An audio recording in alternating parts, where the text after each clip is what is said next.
You're watching CNBC TV 18 with just days left for the interim budget. The Intervention Venture and Alternate Capital Association has said that its top concerns relate to taxation rates and investment in alternate investment funds. The IVCA has asked for parity in rates between listed and unlisted securities for domestic investors. The association is also optimistic that the interim budget will clarify rules regarding tax collection at source on the sale of goods. Joining us now to take the discussion forward is Ashley Menezes, Partner and Chief Operating Officer at Chris Capital and the Vice Chairperson of the Indian Venture and Alternate Capital Association, or IVCA. Ashley, thanks very much for joining us here on CNBC TV 18. Appreciate your time.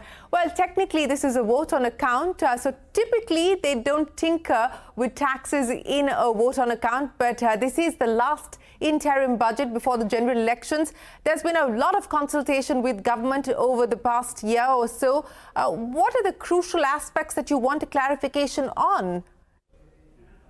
Thank you, Shireen, for having me on the show. As you mentioned, I think one of the long-standing asks is around tax parity. For long, domestic investors have been treated differently relative to foreign investors, as well as, more importantly, the unlisted investments from a long-term capital gains is actually at twice the tax rate relative to a long-term capital gain from a listed investment. Given that private equity is an infusion that India needs to help build the overall growth. It is an essential commodity. And so, in a way, private equity is being penalized for investing in young, unlisted companies relative to, on the listed side where it enjoys just a 10% tax versus a 20+% tax. So that's been one of the biggest asks that we've had for some time. We are hopeful that the government considers this. This has been top of our list. In terms of yes, as you point out, this has been a long-standing demand, Ashley, and I don't know whether, at least in the interim budget, we are going to see any significant changes as far as tax are concerned, but one will have to wait to see on the 1st of February. What I do want to talk to you about, Ashley, is the recent RBI circular on investments in AIFs, and I did have an opportunity to speak with the RBI governor and ask him if any sort of a review was being considered, because the IVCA and many others have made representations to both the RBI as well as the government to do so. So far, doesn't seem to be a change in stance. Now, can you take us to what the impact is already? We've already started to see banks provisioning for investments in their quarterly numbers. But take us through the impact that we're seeing on the ground of this, and what is it that you would like the government to do? Yeah, so actually, I'd like to take a step back, if you permit, Shireen.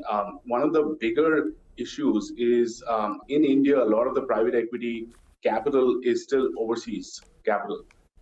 We are not domestically self-sustainable as of now, unlike other countries. And so that is a huge need of the hour. So one of the biggest asks, again, has been how do you promote Indian investors, both institutional as well as retail, to come into the AIF fold.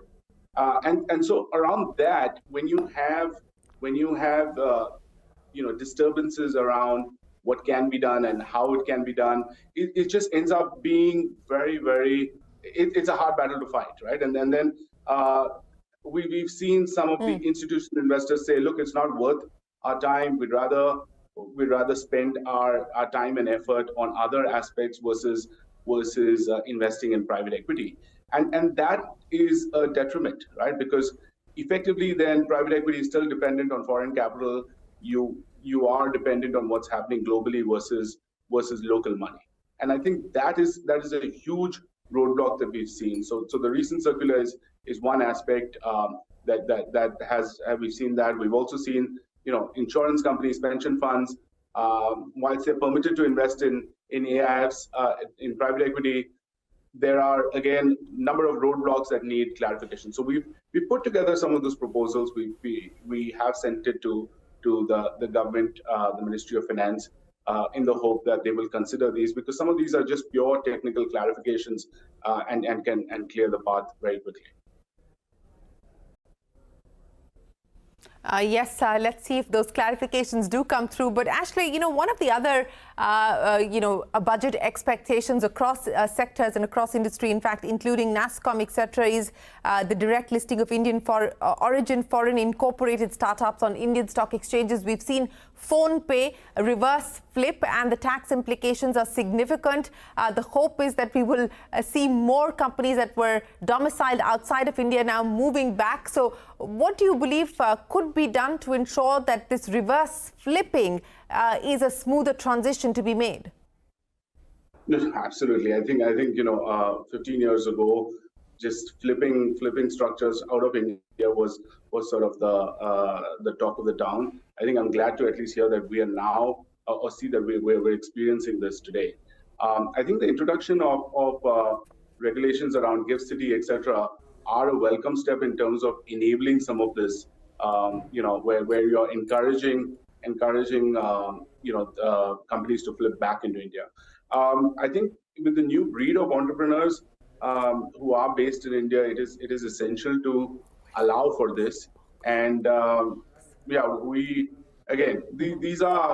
these are aspects these are irritants, unfortunately, that we've seen in the last few months and quarters that we need to work on.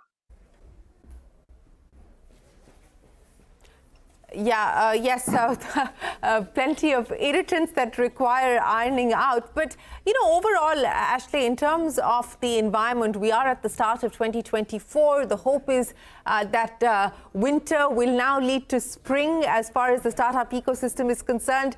What's your own take on the back of the data that you have visibility on, as well as the cues that you're picking up? So I think at the macro level, things are looking very exciting for investments, right? And this is across sector. Consumption is a huge sector. We're seeing some of the metrics there do very well. Things like even on IT, where there have been some negative headwinds, primarily based on what's happening in the US. We're seeing some of that sort of change or stabilize. We're seeing sectors like pharma, manufacturing pick up as well. So overall, we're excited that the opportunity is still quite large.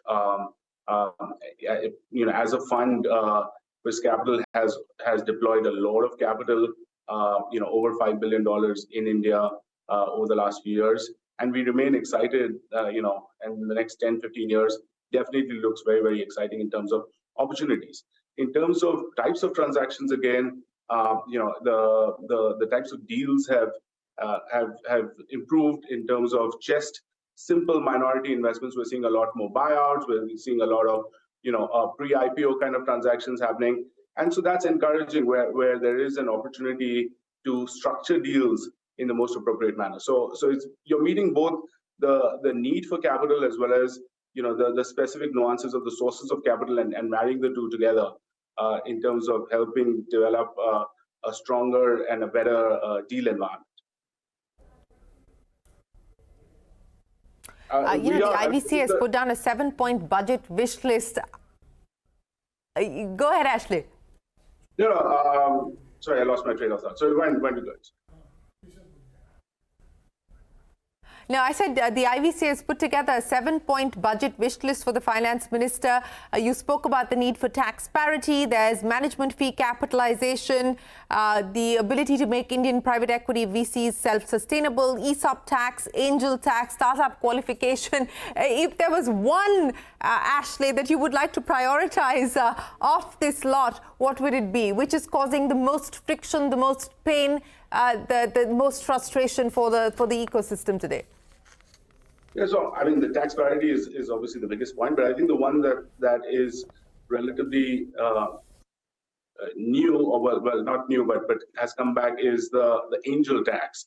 So there is an angel tax which is applicable on every transaction, which effectively causes a huge level of structuring, which is completely unnecessary.